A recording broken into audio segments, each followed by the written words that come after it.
चलो भाई देखो अब मैं क्या करता हूँ। तो चलिए शुरू करते हैं। देखिए, मुझे लगता है मैं डिफेंड नहीं कर रही, मैं बहुत डंके की चोट पर कह रही हूँ कि दिल्ली की एक्साइज पॉलिसी सर्वश्रेष्ठ थी, है और रहेगी। यही पॉलिसी पंजाब में एज इट स्टैंड्स टुडे चल रही है। और भाजपा के जो स्टेट्स हैं, जैसे बीजेपी रूल्ड गुजरात है जहां नशाबंदी है, वहां 20,000 करोड़ का अवैध धंधा चलता है और इतना बड़े लार्ज स्केल पे ये धंधा बिना पॉलिटिकल संरक्षण के नहीं चल सकता। वहां पर लोग नकली शराब पीकर मर जाते हैं और ये हर साल हम हुच ट्रेजेडी हर साल होती है, हर साल हम इसको देखते हैं और फिर देखकर फिर कोई और मुद्दा आ जाता है। भाजपा के जितने भी राज्य हैं वहां पर ये क्या करते हैं पता है आपको? इन्होंने आंध्र प्रदेश में पिछले चुनाव में प्रॉमिस किया था, भाजपा को वोट दे दो, हम 50 रुपए की शराब बेचेंगे, हम 50 रुपए की शराब कर देंगे। ये ऐसी बातें करते हैं। इन्होंने कर्नाटका में पता है क्या किया जब ये सरकार में थे? एक के साथ एक फ्री तो यहाँ पर भी हो गया था।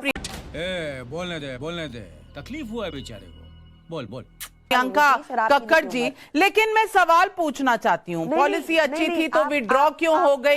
सीएजी की रिपोर्ट के तथ्य क्या हैं? इन पर मैंने काफी बार इन बातों का जवाब दिया है, पर इनके कानों पे जू भी नहीं रही थी, क्योंकि इनका चश्मा इनको दिखता ही नहीं है कि मोदी जी दिन में 4 बार कपड़े बदलते हैं। इनको दिखता ही नहीं है कि 1.5 लाख का चश्मा पहनते, 2.5 करोड़ की घड़ी पहनते, 12 करोड़ की गाड़ी में चलते हैं, कि 8400 करोड़ का जेट है, कि महीने में 4 बार घूमने जाते हैं, कि 500 करोड़ का टनल वाला घर बनाया कोविड के टाइम में मोदी जी ने। इनको वो दिखता ही नहीं है, इनको सुनता ही नहीं है। जब मैंने बताया कि गुजरात में नकली शराब मिलती है और हमारी एक्साइज पॉलिसी बेस्ट थी, इनको मैंने एक डिबेट में और भी बताया था कि हमने पंजाब में स्कूलों की हालत ऐसी कर दी, इतने स्कूल ऑफ एक्सीलेंस बना दिए कि पहले 2 साल में ही 2 लाख बच्चा प्राइवेट स्कूल छोड़ के इधर सरकारी स्कूल में आ गया। इनको याद ही नहीं जब मैंने इनको बताया था कि वहां पंजाब में 1000 मोहल्ला क्लिनिक बन गए जिसमें 450 टेस्ट फ्री है, 359 मेडिसिन फ्री है। इनको याद ही नहीं है। मैंने तब भी बताया था कि पंजाब की महिलाओं को किया हुआ वादा भी पक्का होगा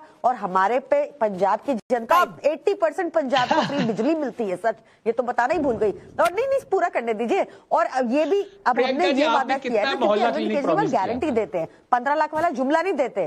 आनंद जी, मैं बीच में नहीं बोली आपके, मुझे बोलने दीजिए, उसके बाद आपको पक्का मौका मिलेगा। I am sure Navika ji will be fair to you.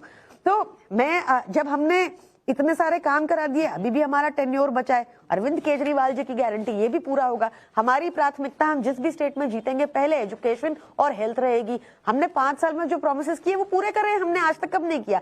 हमने फ्री बिजली कहा, वो पूरा किया।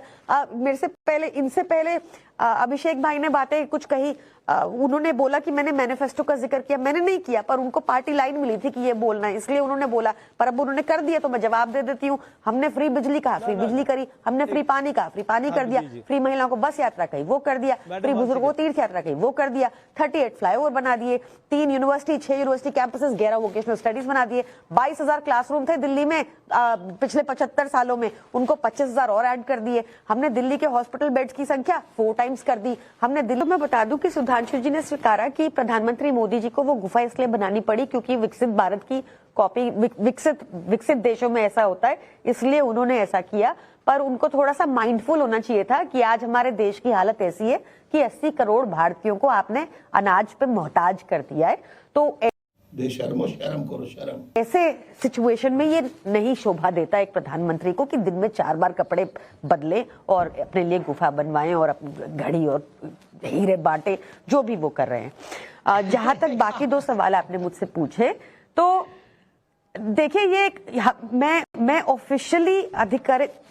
ऑफिशियल तौर पे आपको बता रही हूँ कि 1952 में वो घर बना था। 1952 के बाद रेनोवेशन नहीं हुई थी। अरविंद केजरीवाल जी के माँ बाप के कमरे की छत गिरी थी, उसके बाद 30 करोड़ में पूरी रेनोवेशन हुई उस घर में, जिसमें वहां के स्टाफ के लिए भी क्वार्टर्स बनाए गए अंदर ही, और 30 करोड़ में सब कुछ हुआ था। जो ये इन्फ्लेटेड फिगर्स आपको बता रहे वो इसलिए बता रहे ताकि मोदी जी की सोने की लंका, उसके बारे कोई चर्चा ना हो, इसलिए ये सब किया जा रहा है।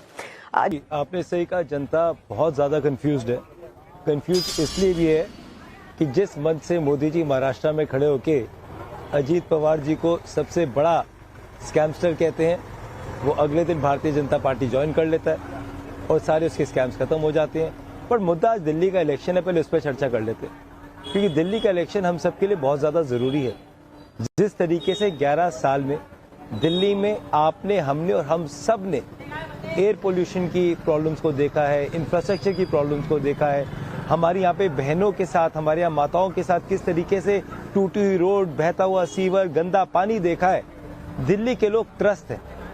अभी प्रियंका जी बात कर रही थी मैनिफेस्टो की। आपसे बात करते करते मैं 2015 का केजरीवाल जी का मैनिफेस्टो पढ़ रहा था और मुझे वो दिन याद है, केजरीवाल जी ने कहा था कि मैं मुख्यमंत्री बनने नहीं आया, मैं जन लोकपाल बिल पास कराने आया हूं। और जन लोकपाल बिल पास नहीं हुआ तो ऐसे कई पदों को मैं इस्तीफा देने के लिए तैयार हूं। मैं आज पूछना चाहता हूं आम आदमी पार्टी से, 2013 में इनका चुनाव का जो मोटिव था अलग था, 2015 में अलग हो गया, 2020 में अलग हो गया, और आज जब ये 2025 में चुनाव लड़ने जा रहे हैं, लाखों करोड़ों रुपए की होर्डिंग पूरी दिल्ली में इन्होंने लगाई है। किसी भी होर्डिंग में आज तक अपनी अचीवमेंट्स के बारे में केजरीवाल जी नहीं लिखते। हर होर्डिंग पे लिखा है बहनों के लिए 2100, बहनों के लिए 2100। 11 साल इनकी सरकार थी, क्या हमने मना करा था बहनों को सम्मान राशि ना दे? क्या किसी और लोगों ने मना करा था? चुनाव से मात्र 7 दिन पहले जब केजरीवाल जी को उनकी हार दीवार पे साफ दिखाई दे रही थी, एक ऐसी पॉलिसी को उन्होंने प्रपोज करा जो उनके खुद के मंत्रालय ने कही कि ऐसी कोई पॉलिसी नहीं है। आज केजरीवाल जी गवर्नेंस पे डिस्कशन क्यों नहीं करते? क्यों केजरीवाल जी नहीं बताते कि उनके खुद के मैनिफेस्टो में लिखा था कि वो 15,000 बसें दिल्ली में लेंगे? क्यों उन्होंने बसें नहीं ली? और जो बस खरीदी उस पर भी घोटाले की जांच चल रही है। और शायद यही कारण है कि कैलाश गहलोत जी आज भारतीय जनता पार्टी में दिखाई देते हैं। आज अरविंद केजरीवाल जी को यह स्पष्ट करना पड़ेगा कि वो दिल्ली के लोगों से झूठ क्यों बोल रहे हैं। सुप्रीम कोर्ट का आदेश बहुत क्लियरली ये बताता है कि अरविंद केजरीवाल जी जब तक जांच के घेरे में है तब तक अरविंद केजरीवाल जी दिल्ली के मुख्यमंत्री कार्यालय में घुस भी नहीं सकते, किसी भी मीटिंग के वो साइन नहीं कर सकते। तो उनका चेहरा कौन है? अतिशी बहन को अगर रमेश विदुड़ी जी ने उनके लिए गलत टिप्पणी करी तो उससे गलत टिप्पणी उन्होंने खुद केजरीवाल जी ने उनको टेम्परेरी सीएम कह के कही। क्या कोई अपनी पार्टी की महिला को टेम्परेरी सीएम का दर्जा देता है? अगर वो टेम्परेरी है तो परमानेंट कौन है? क्या ये जवाब आपके आम आदमी पार्टी दे सकती है? केवल और केवल दिल्ली के लोगों को गुमराह करना, झूठ बोलना, मुद्दे भटकाना। और जो लोग केजरीवाल जी को कल तक गाली देते थे, आज मंच पे उनको सजाकर टिकट देना, ये अरविंद केजरीवाल जी का स्टाइल ऑफ पॉलिटिक्स है। और दिल्ली के लोगों ने बहुत स्पष्ट तरीके से देख लिया है कि अरविंद केजरीवाल झूठ के अलावा कुछ नहीं बोलते। और मैं आपको याद दिलाना चाहता हूं, आप ही का चैनल था टाइम्स नाउ और 7 मिनट में उसमें लाइव था जब हमने दिल्ली का एक्साइज स्कैम को एक्सपोज करा था। उस दिन भी मैंने आपके टीवी चैनल को धन्यवाद करा था। आज फिर करना चाहता हूं कि देश के इतिहास में हमारी राजधानी में अगर किसी ने सबसे बड़ा घोटाला करा तो वो एक्साइज का घोटाला है, जिसकी जांच के अंदर स्वयं मुख्यमंत्री और साथ में उनके डेप्यूटी सीएम इन्वॉल्व थे। और दुख खत्म,